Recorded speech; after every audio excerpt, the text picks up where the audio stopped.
Ibinahagi ni ABAP Women's Boxing Team Coach Reynaldo Galido ang mga update sa kanilang kupunan at ang mga pinaghahandaang kompetisyon ngayong taon. Para sa detalye, narito ang report ng aking teammate at katabi na si Paulo Salamatin. Walang sasayanging oras ang Association of Boxing Alliances in the Philippines, partikular na ang women's boxing team para sa mga sunod-sunod na kompetisyong sasalihan ng koponan ngayong taon.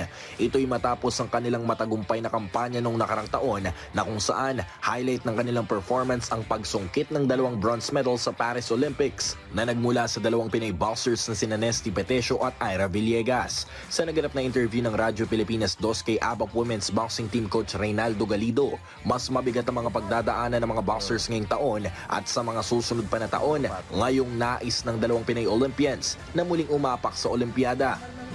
Sa nakikita ko naman ngayon, lalo na si Ira, talagang porsigido pati si Ira talaga naman. Pag sinisti naman, kinausap ko naman sinisti, talagang one shot na daw siya para sa LA.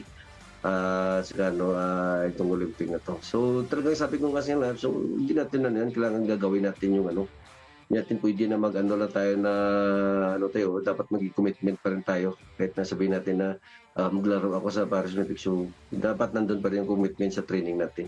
Kasi pressure talaga, lalo na itong siyempre yung tao sa amin nakaputok ngayon sa vaccine at saka sa gymnast, di ba?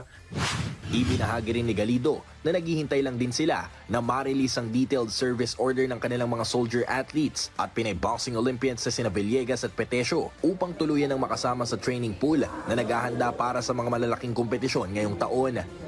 Alam mo naman ng sa military, mawalang mga DS, di ka talaga magkaka-training ito. So inihinta pa yung DS. Mabuti itong Shaira na pagbigyan ng Navy.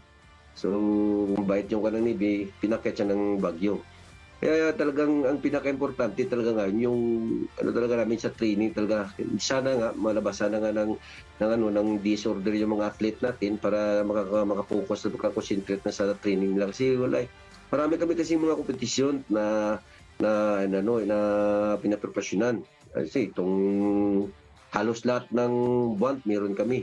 August meron din. So talagang kami busy.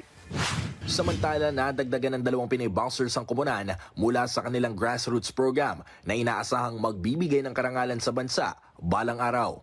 Paulo Salamatin para sa Atletang Pilipino sa Bagong Pilipinas.